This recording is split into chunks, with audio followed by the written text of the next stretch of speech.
topics and opinions expressed in the following show are solely those of the hosts and their guests and not those of W4CY Radio, its employees, or affiliates. We make no recommendations or endorsements for radio show programs, services, or products mentioned on air or on our web. No liability, explicit or implied, shall be extended to W4CY Radio or its employees or affiliates. Any questions or comments should be directed to those show hosts. Thank you for choosing W4CY Radio.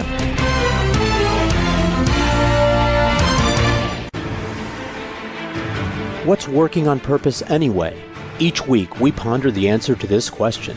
People ache for meaning and purpose at work, to contribute their talents passionately and know their lives really matter. They crave being part of an organization that inspires them and helps them grow into realizing their highest potential. Business can be such a force for good in the world, elevating humanity. In our program, we provide guidance and inspiration to help usher in this world we all want, working on purpose. Now, here's your host, Dr. Alise Cortez.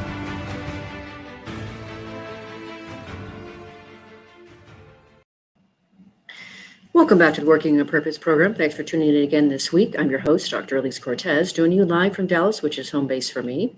By way of introduction, if you don't know me, I'm a management consultant specializing in meaning and purpose, organizational logotherapist, inspirational speaker, social scientist, and author. You can learn more about me and how we can work together at alisecortez.com or gusto-now.com. Let me thank my partner and sponsor, WorkProud. We are a perfect collaboration. Everyone wants to know they matter and that the work they do is meaningful and appreciated. WorkProud is a mobile platform built to encourage employees to share stories and recognize each other's contribution. WorkProud empowers HR and business leaders to help create company cultures where all employees are inspired to feel proud of their work and proud of their company. Learn more at workproud.com. With us today is Jared Pope. He's the founder and CEO of WorkShield, the first and only start-to-finish workplace harassment and discrimination solution and technology platform that gives employees a real voice, protects and ensures a safe workplace culture, and removes employer liability, all at the same time. We'll be talking about the current workplace issues facing many companies, get into some of the various ways harassment takes place, which will surprise you, I'm sure, and learn some of the things that companies can do to create a safe culture that reduces harassment and discrimination. We are here together in WorkShield's Dallas office. This is the first post-COVID time in-person interview that I've conducted, and it's so great to be in this office. Jared, welcome to Working on Purpose. Oh, thank you. Thanks for having me. Looking forward to this. This is so great. You know, as when I first got to know you, when I interviewed you for the CEO Leader Series, and I learned what you did, and I loved your passion for what you do. I just loved it. And when you got moved by the meaning of your work and how you help people, I'm like, you have to come on the show. and you're welcome. And then when I started thinking about, since work is such an important part of our lives, we spend at least a third, if not a half of our life, our time on the planet at work. If it's not a place that is fulfilling and meaningful for us, and those relationships aren't nurturing and fulfilling, it's kind of a waste. And so a big reason that I wanted to have you on the show is the work that you're doing is helping to improve that environment, that culture, those relationships. And so specifically, when we get into some of the issues of harassment, I think people will be surprised is really where that comes from and what we can do about it. So welcome. Thank you. Yeah, absolutely. Yeah, it's one of the things, today with the workplace culture, pre-COVID, everybody was, hey, don't bring your home to work. And then with COVID, everyone was like, take work to home. And now we're in this kind of weird scenario of, hey, do we take work home or do we bring home back to work? And so it's been interesting over the last 18 months. Well, and it has been interesting. And if we go back to just your background, how you even got started in this space, when I looked at your bio and your website and such, and back in our notes from our first conversation, I knew that when you were practicing law and running a practice focused on human resources, ERISA benefits, and employment matters, you said you even realized then that industry standard practices and the system for managing workforce harassment and discrimination were broken. And this is how WorkShield was actually born. Can you say more about first your just earlier career and background and your environment? Why did you choose to get in this field? And then we'll get into why WorkShield exists. Sure. Yeah. So a little background. So I started practicing law or thought about getting into law because early on, everyone's like, I want to be a doctor. I want to be a lawyer. And so I like to argue, or at least my mom said I did, and my grandmother, and I have a twin brother. I really think it was because I had a twin brother. And so all that being said, I said, well, I'm going to go be a lawyer. So then when I got into law school, I kind of just said, okay, what do I do? What do I find exciting? And it was really this kind of HR, tax, ERISA. And for anybody that knows me individually, most tax attorneys, a social one looks at other people's shoes, right? And so that's what I've heard. And when you think about my background, I sold books door to door. I want to talk. I want to see who everybody is. And if we invite everyone, if we have a party, I'm one that's going to say, let's invite everybody. Where my wife and also co-founder, she's the one that'll say, let's invite one couple. And so that's kind of the two differences. So when I got into law and I was like, well, I kind of like tax because it's interesting and I know I can do really well, but it was kind of this specialized ERISA benefits, HR, tax component, which also had employment into it. And so from there, I just got into it. And so worked at Baker Botts and Fulbright Jaworski. And then looking back on that time, what I really thought about it was, it was really check the box compliance.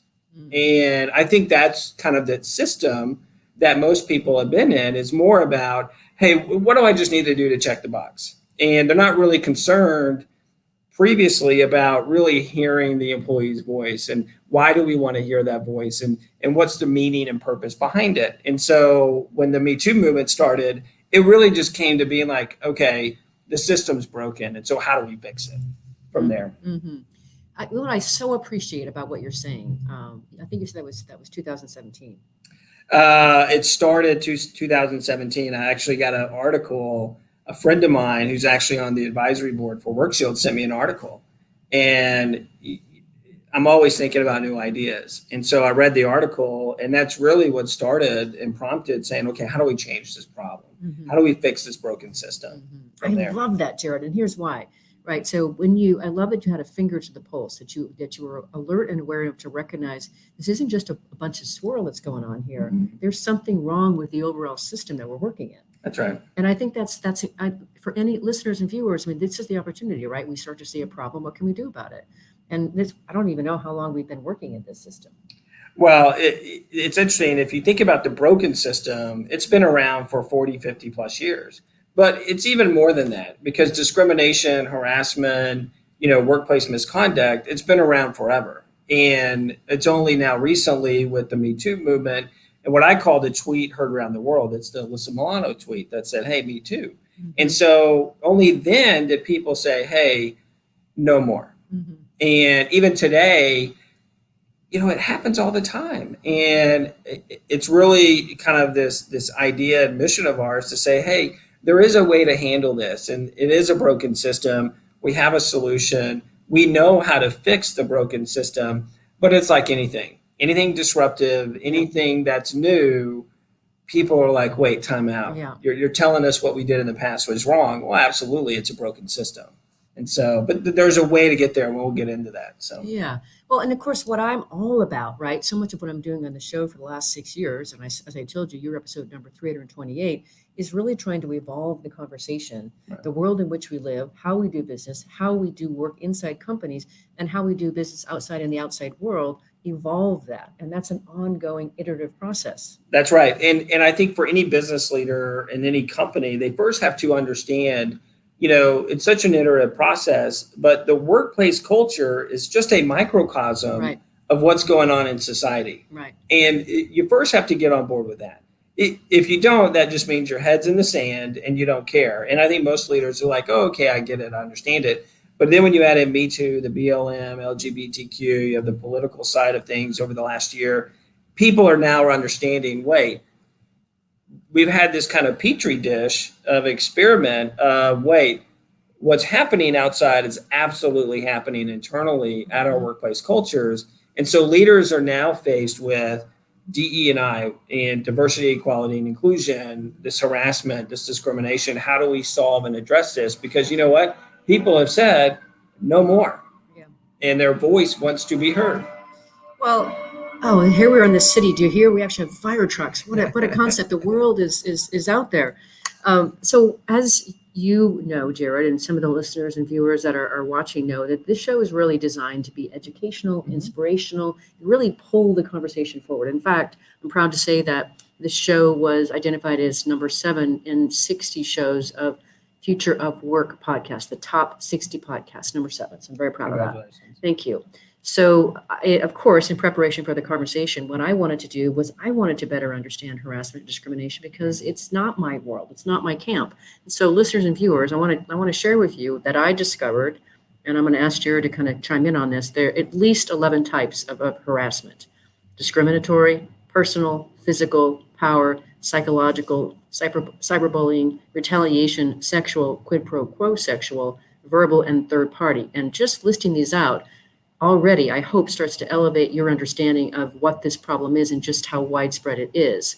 So having listed that for them, Jerry, help us kind of understand, again, we're talking about the experience of the workplace today. So chime in a bit on those are 11 kinds of harassment that you probably deal with all the time. Right, we do. And I think the important point first of it is most people think harassment is the quid pro quo. Like, hey, you're not going to get a promotion or you're not going to be able to do this unless you do some sexual favor or there's some kind of sexual aspect related to it. But there's all these other avenues, and it's very nuanced, and it's very microaggressions. It's very kind of, wait, did they just say what I think they mean? And what does that entail? And so, look, some of the easy ones are kind of the physical side of it, right? Because people understand physicality, they understand the touching and that aspect. But then let's talk about cyberbullying. Let's talk about psychological. And psychological one is often one that comes up to where, okay, what is that? Well, that's basically, what if you have a boss or a leader who always says, that's a dumb idea? Yeah. Or why are you even talking? Yes. Right? And so now, is that comment in itself harassment? Maybe, maybe not. But you add them all together, and now all of a sudden we're shutting voices down. We're doing this psychological kind of beat down to the individual, and that's where psychological harassment comes in. And so there's all these nuances, and I think it's important for employers and individuals to move forward that conversation and say, hey, wait, time out. You mean it's not just a sexual or quid pro quo? There's a lot of other stuff going on that most likely executives and leaders in HR, they just don't know about. Mm-hmm. And that is exactly why I wanted to have you on the show, because, of course, what I'm up to in the world is trying to make work a place that people can thrive. And if they don't feel good about the interactions around them and their relationships and how they're being treated, that's just not going to happen. Yeah. And most of us don't have your head walking around in the matter, so we don't really understand these nuances and how to distinguish them. So you're here to also educate, so thank you for that.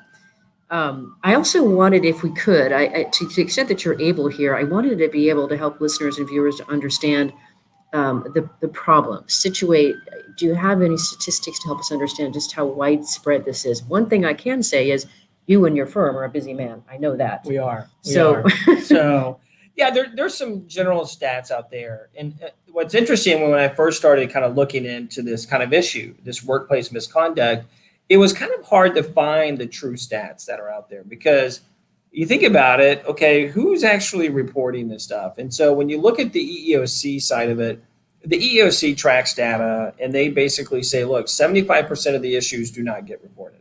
Wow. And so you think about that. So only 1 in 4 of the issues are actually being reported.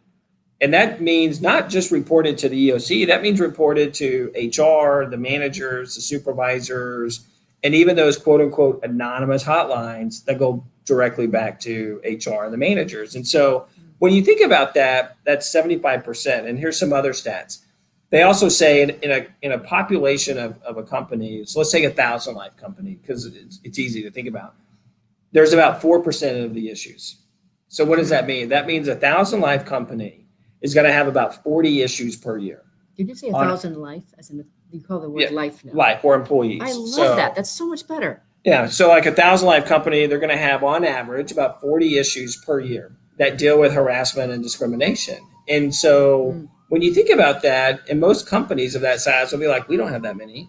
Well, hang on, time out. Are you saying you don't have that many EEOC charges? Yeah, you probably don't. But how much is your HR and management team actually solving for, or what they often call the drama? How much drama are they actually dealing with? And when you add those up, yeah, it's about 40. And so, but every one of those issues is a potential harassment or discrimination. And are you handling it correctly? But more importantly, are you really giving your employee a voice But then they often say, well, wait, we don't get any reported because we have an open door policy. Okay, but let's remember 75% don't report. Yeah. So are you really true and really understand what's happening? And then there was a recent study done by the ADA. And so, an AARP, and the AARP came out and said that 90% of the individuals over 40 agree that discrimination based on age and harassment based on age is in the workplace. So if you have 1,000 companies, 900 of them are going to have harassment or discrimination based on age. And then they broke it down even further. And they said 64% of the women have experienced harassment or discrimination based on age, and 52% of the men have experienced that. Wow. But now, out of all of that, guess how many report? 25%. 3%. Oh, wow.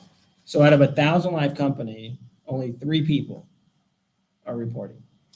And so the question is begged, why? And why not? Right? Not why are they not reporting, but why is it built this way to where they don't report? And it comes down, we can talk about that, but it comes down to fear. Yes. And Yes. I do want to talk more about that because Yeah. I want to talk about how the shrapnel effects, Right. of course. So let's grab our first break. I'm your host, Dr. Alise Cortez. We're on air with Jared Pope. He's the founder and CEO of WorkShield. We've been talking a bit about what's the state of today's workforce. After the break, we're going to get into some known factors for harassment and some responsive strategies. Stay with us. We'll be right back.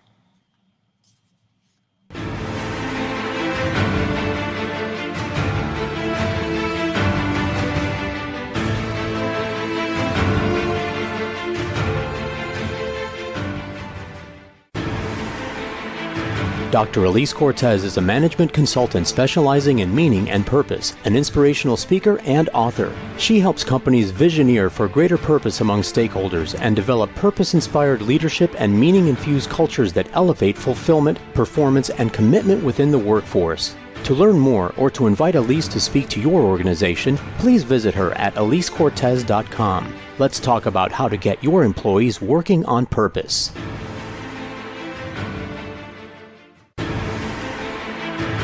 This is Working on Purpose with Dr. Alise Cortez. To reach our program today or to open a conversation with Alise, send an email to Alise, A-L-I-S-E, at alisecortez.com. Now, back to Working on Purpose.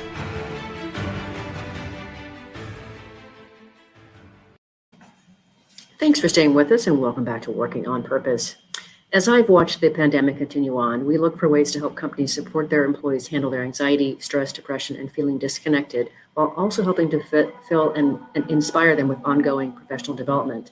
So we now offer a well-being webinar learning series called Grab Your Gusto, Vital Wellbeing from the Inside Out. You can learn more at alisecortez.com or send me an email to alisecortez.com.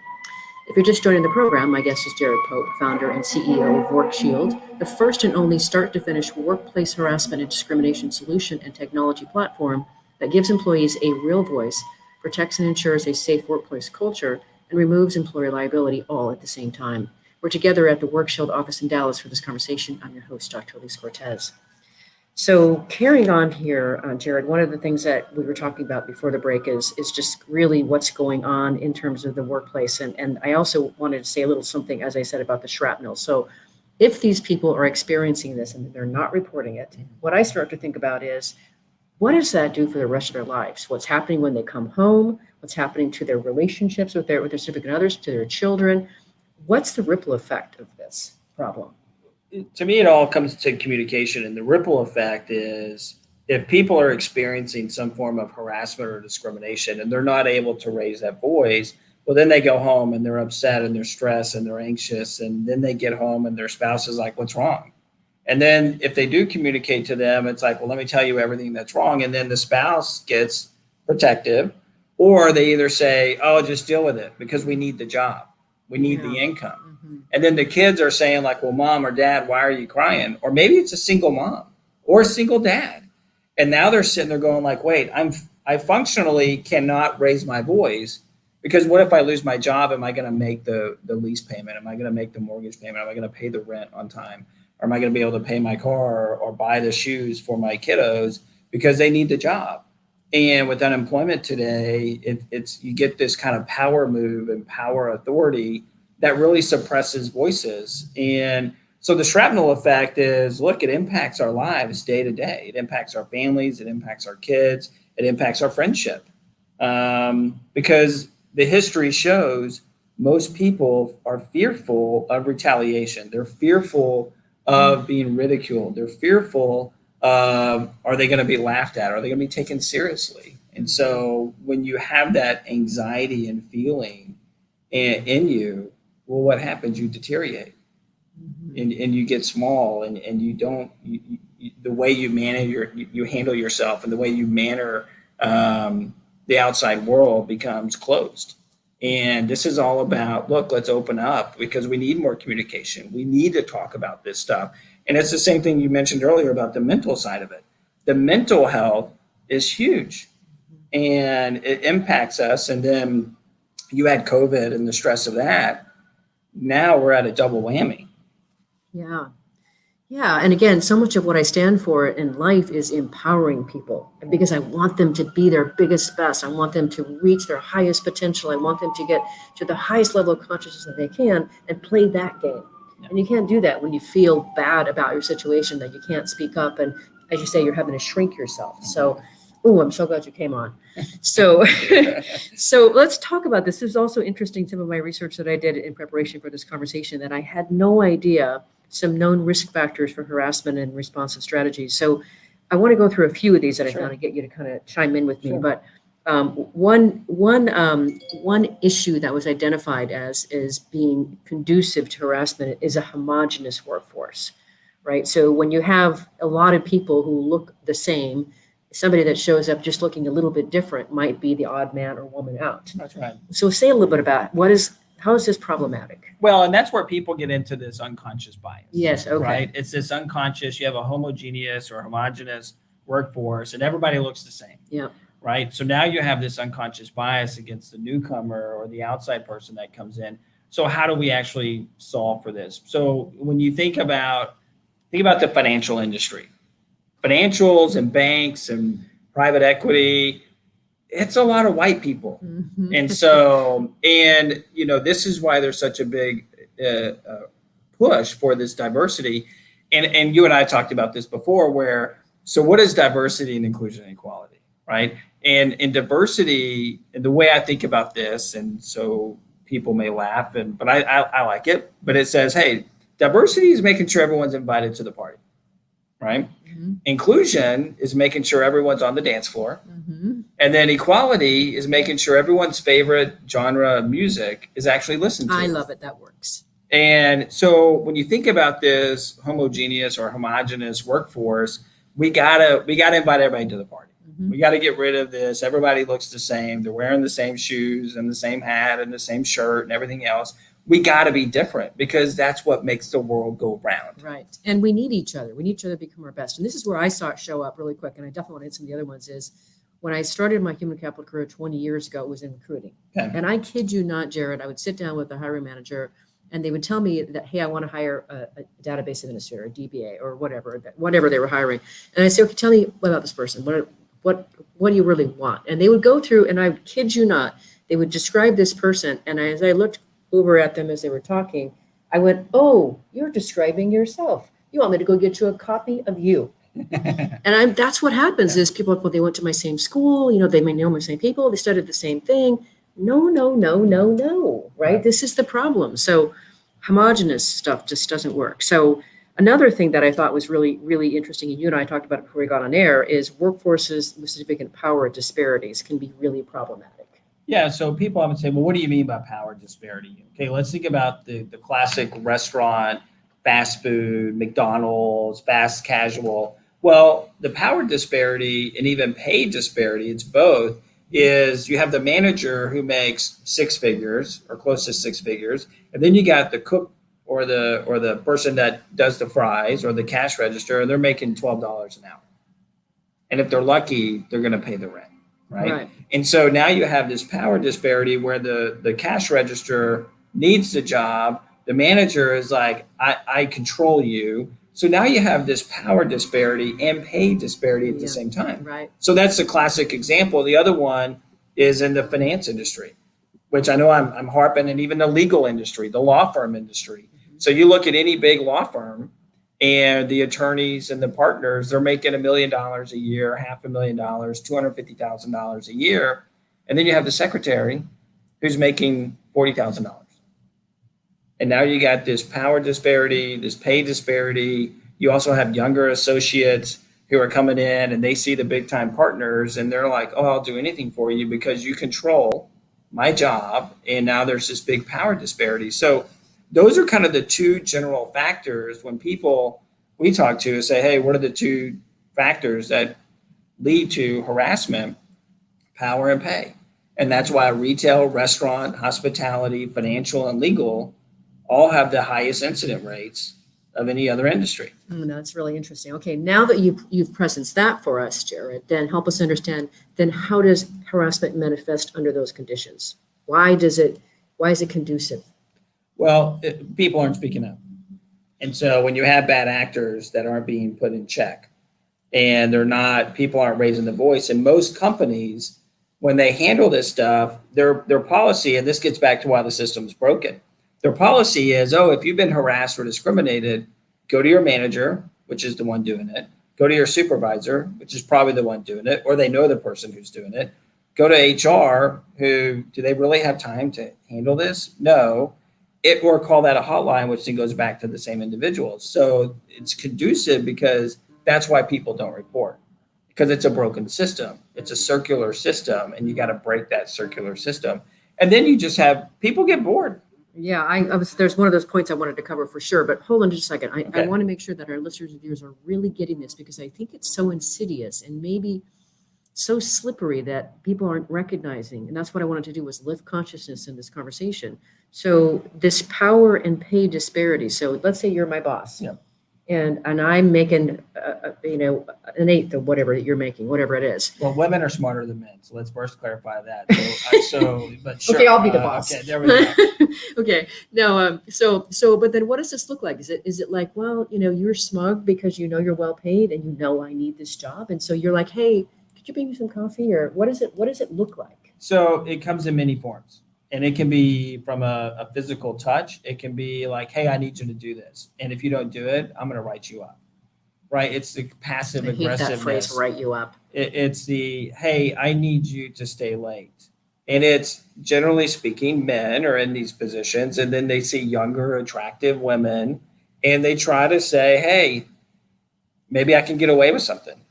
Or it's like, hey, if you want that promotion, I need you to stay late. For various reasons. And so these are the worst cases. But let's talk about the nuance. Yeah, case, that's what I right? want for these. The nuances really come down to the passive aggressive comments. It comes down to like, well, you're just a girl, so what do you really know about? Or, hey, you didn't graduate high school. How do you know this? Not understanding, they have common sense. And it doesn't take a high school degree or a college degree to actually be innovative or to actually know what you're doing. Right. And so it's the nuanced comments that sometimes the ego trippers, the power trippers try to suppress it because they're scared. They're actually scared of someone else doing better than them.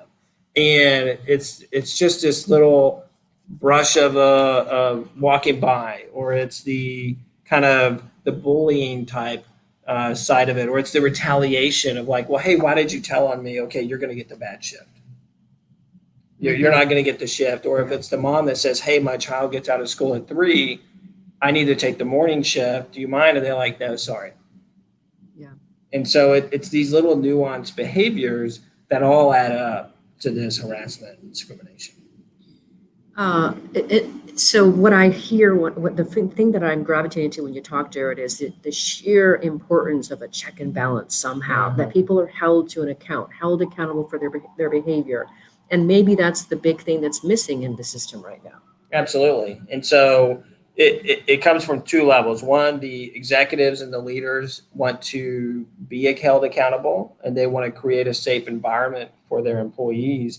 But then it's also given employees the avenue and the pathway to make sure their voice is heard. Mm-hmm. And so when you think about that, it's like, okay, well, that sounds pretty easy.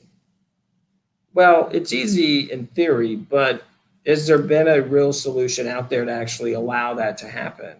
And there hasn't been. And so until obviously WorkShield came along, in my humble opinion, Right. but I'm with you, right there with you. all that being said, going back to this kind of harassment and like, why is it there? And what do leaders need to think about or hear about, or what is HR or managers and supervisors? It's really about look in the mirror and ask yourself a simple question. If this happened to me or my daughter or my wife or my mom, would I put up with it? Mm-hmm. And if the answer is no, then do something about it. Yeah. Yeah. Oh, okay. So there's two more that I want to cover really quick before we get to this next, because afterwards we're going to get into what can we do about this stuff. But one of the other things that I thought was interesting was, in terms of a risk factor for harassment, is where work is monotonous. Mhm. That makes complete sense to me, is that then we start playing games just to sort of amuse ourselves. Right. And maybe before we know it, it's gone over the line. So how often does that happen? Just the sheer monotony of, Well, this is also a main difference between women and men, right? When men get bored, everybody will tell you, what do we think about?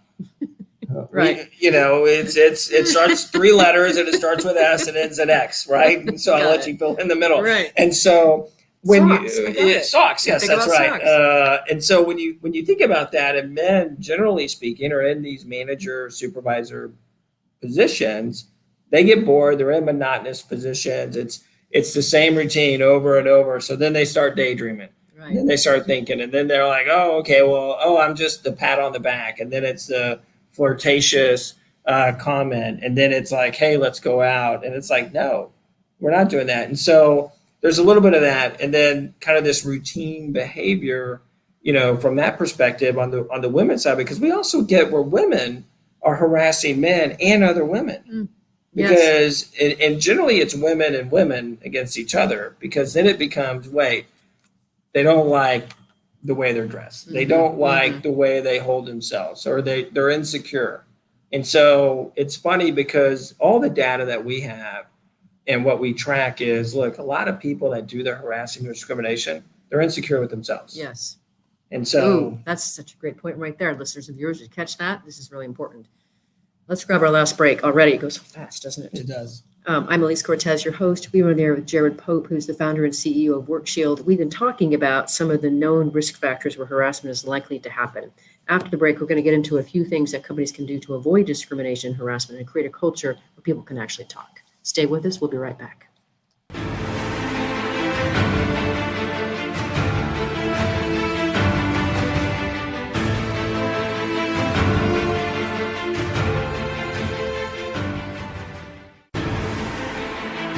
Dr. Alise Cortez is a management consultant specializing in meaning and purpose, an inspirational speaker and author. She helps companies visioneer for greater purpose among stakeholders and develop purpose-inspired leadership and meaning-infused cultures that elevate fulfillment, performance, and commitment within the workforce. To learn more or to invite Alise to speak to your organization, please visit her at alisecortez.com. Let's talk about how to get your employees working on purpose.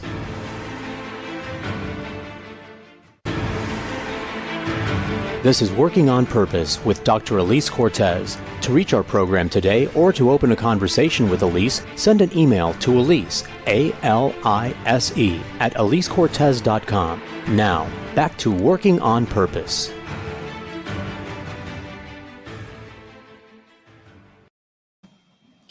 Thanks for staying with us, and welcome back to Working on Purpose. I mentioned after the first break about the Grab Your Gusto Wellbeing webcast learning series. The content of this program is adapted from part 1 of my recently published book called Purpose Ignited: How Inspiring Leaders Ignite Passion and Elevate Cause, which is now available on Amazon.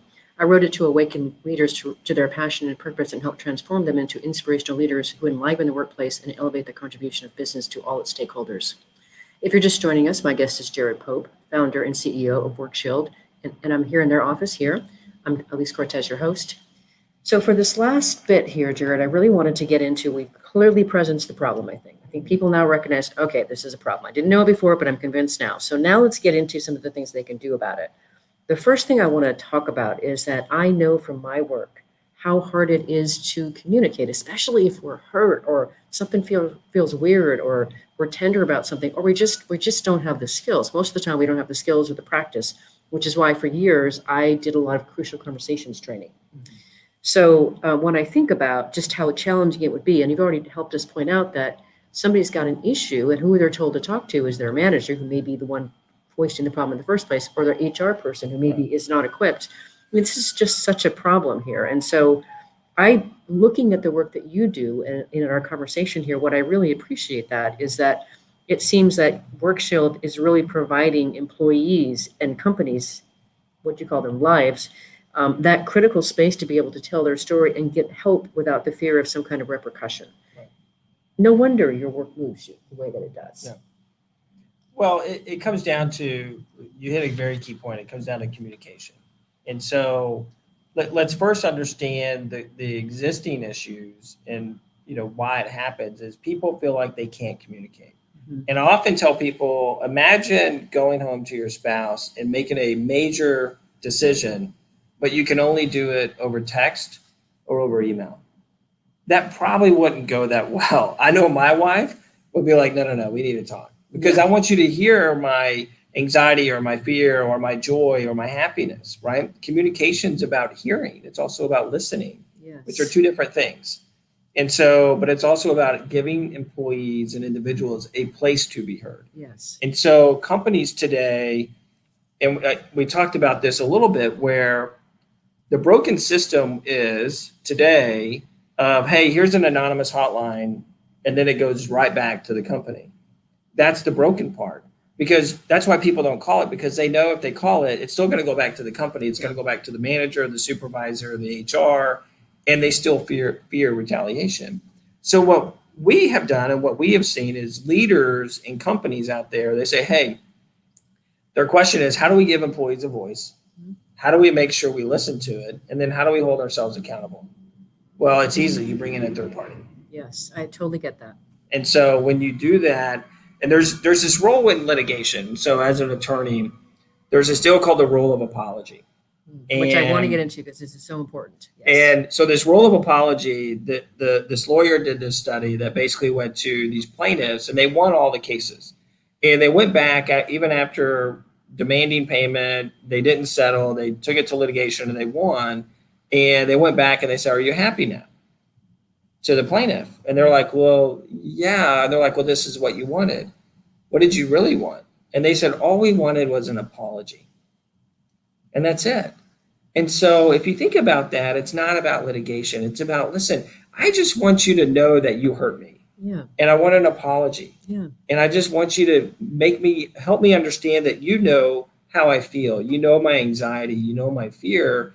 And we take this approach, which is a simple approach. And you say, hey, if you've been harassed or discriminated against, we want to hear you. And we want to hear your anxiety. And it can't be done by a chatbot. It can't be done by an email. It's got to be done by human voice, by human connection, because this world revolves around that.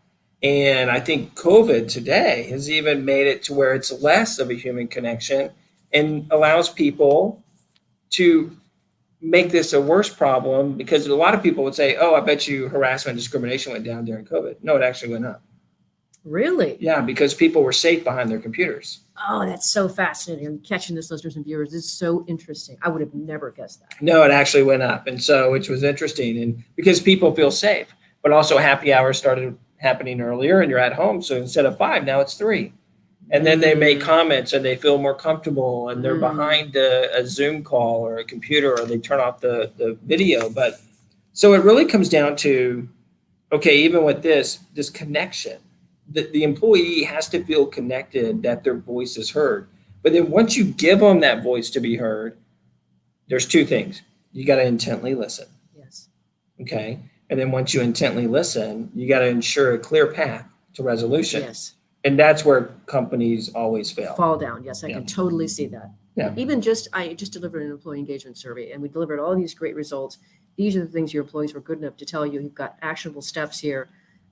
Now you've got to follow through on these things, and you told them that you would, and that's where they fall down every time on that too. So, okay, so now let's talk about, aside from having you WorkShield as the third party, and that is just so important. Like, how much easier was it, when you went through any kind of dispute, to have somebody else in between going back and forth and you trying to battle that? I mean, I think about when your emotions run high you start to get hurt, or you want to cry, or you get angry and you want to just start screaming. So hard to have a good, productive conversation like that. So to me, certainly a third party makes a lot of sense. But beyond that, Jared, what else would you recommend, in terms of developing the leaders, developing culture, developing practices that you see the better companies instituting? Well, a lot of the companies are saying, okay, look, we either know it's a problem, or we may not know of the issues going on, but we're not so blind to think that they're not going on. Right. And so that's number one. So they got to recognize, number one, they got to look in the mirror and say, hey, I'm not going to be one of those companies that ends up on the front page news. Mm-hmm. I want to be one of those companies that takes a step forward and says, no, it's not happening here. And if it does, we're going to make sure you're held accountable. And so that's number one. Then number two, the leaders are sitting there saying, okay, let's give them a platform. Let's bring in someone like us, a WorkShield, to not only do the intake, but actually do the investigation and look into every single issue. And this is important. I'll give you a stat. Prior to WorkShield, do you know the national average? So when an employee files a complaint, how long it takes to actually get investigated on the short side? I'm sure I don't want to know the answer, but please tell us. It's about 30 days. Okay. And that's national average on the fast side. So there was a recent article about Google and a Google employee in the New York Times. It took them 90 days to solve one issue. Okay. Now, what do you think was going on in that employee's head? They don't care about me. Sure. Do they really like me? Is anybody hearing me? Now, angst, fear, resentment, contentment all builds up. And that's why litigation occurs. Where WorkShield, we actually do it in less than 5 days. So intake, investigation, and resolution. So if you file something on Monday, one crummy week, just get through the week. yeah. If you file on Monday, you're done by Friday. And so what does that tell you as an employee? That means the employer is saying, no, we take this seriously. Yes, absolutely. Because we don't want you to go that long. And the reality is our average is really like 3 days. But that being said, it's about, do you care enough to hear your employees' voices? Most people will say yes. But then they ask the question, do you care enough to do anything about it? Yes. And if you answer yes to that question, then you're on the right track. But once you answer yes to that question, you got to be committed. And so it's sad, in my humble opinion, today, a lot of DE&I experts are being hired. Yes, they are. Oh, we got a chief diversity, equality, and inclusion officer. Great.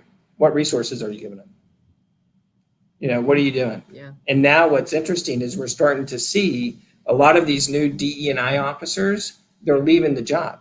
Why? Because they don't have enough resources. They're either not can't be giving enough, effective. they're not being effective because they're not given the resources, or they know the leadership. This is just a check the box place. I'm out. Yeah. See you later. Yeah. So I want to also present this for the world of work. When you think about all of the human capital issues that a company faces, employee engagement, right? Going the extra mile to get the job done, retention, innovation, performance, right? All these different things that this can start to impact. Then let's also add in what these people are saying about the company in their off time or on social media. That's right. I mean, this is really an important issue. And so going back to what can companies do in terms of like leadership or employee training. I taught at SMU. I know you went to SMU for a couple of years. And of course, they make us go through a lot of training. One, of course, was harassment. But in terms of how companies are preparing leaders to recognize it or to avoid it, what are you seeing them do there? Well, it's a little bit about training. It's about understanding. We all walk through the airport and there's that phrase, if you see something, say something. Yep. If you hear something, say something. It's the same message. And instead of being a bystander, they're actually teaching people to be upstanders. Nice. And that's really a key element because I'll give you a prime example. We have a client who's all on Zoom and there was an issue. And the moment it happened, 9 other people raised their voice. That's amazing. But guess what? One of the 9s was not the individual it was directed towards. So all 9 were upstanders. And the individual still had fear. But that individual and the other employees, I said, no, not in our house. And so those 9 people reported the issue faster than that individual that it happened to did. Why? Because they know being an upstander is more important than having a toxic environment. Oh, that's so great. And this is where I want to work, folks. Yeah, I'll do my part. And then it also occurs to me that being an upstander in that situation, they already had more power because they hadn't had it foisted upon them. That's right. They hadn't been on the offense. That's right. That's so powerful. I love hearing that. And again, so much of what I'm trying to do in the world is to create companies where people do not only want to come to work, but thrive. Right. And so I love this idea of being an upstander. I haven't heard that before. That's quite interesting. Yep. Anything else that you're seeing that companies are doing that are really making a difference to really create this strong thread or fabric of culture that supports a better environment? It's really, a lot of people are surface level sometimes. And what's interesting is a lot of the key executives in the world, and we're talking not Fortune 100 or Fortune 500 or Fortune 1000, we're talking mom and pop shops too. Yep. They're key in people, and they drive change. And what's interesting is they're approaching this whole dynamic, this human capital dynamic of interaction, of communication, of back to work. And they're saying, okay, how do we make it better? Right. And the resounding or common denominator comes down to, let's solve for the toxicity. Yep. Because if you remove the toxicity, guess what? Everything else is better. Mm-hmm. It's the root of the problem. It's the root of DE&I. It's the root of a bad culture. It's the root. Toxicity is the root of a bad culture. It's also the root of people being fearful because of toxicity. If you remove it away, you address the underlying problem, guess what? Everything else becomes rainbows and cupcakes. Mm-hmm, mm-hmm. Well, and that's the issue, right? I've worked with so many companies where I was actually brought in to address the toxic person or toxic leader in the room that nobody else wants to confront. Right. They want me to punch him or her out, right? And I'm like, wait a minute, I didn't train this week. I can't do this. But and they, instead of addressing it head on, you have a problem here. Right. Why aren't you doing something about this? This is a known issue for you. Usually it's because the person has great authority, power, they have a lot of competence that they rely on, or they've come through in the past or whatever, but they know it. Yeah. Well, and I think people are scared to act, because you touched on something called cancel culture. Yes. So how are we going to solve for cancel culture? Yes. And people are afraid to make one bad move. And, here in Dallas, there was the Richards group, right? Cancel culture Yes. like that. Yes. Because he made a comment and then all of a sudden he lost all of his big accounts.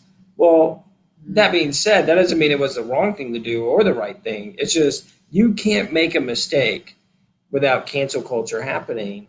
But at the same time, you also have to be set up to when the mistakes happen, it's not impacting cancel culture. It's not getting to that. Why?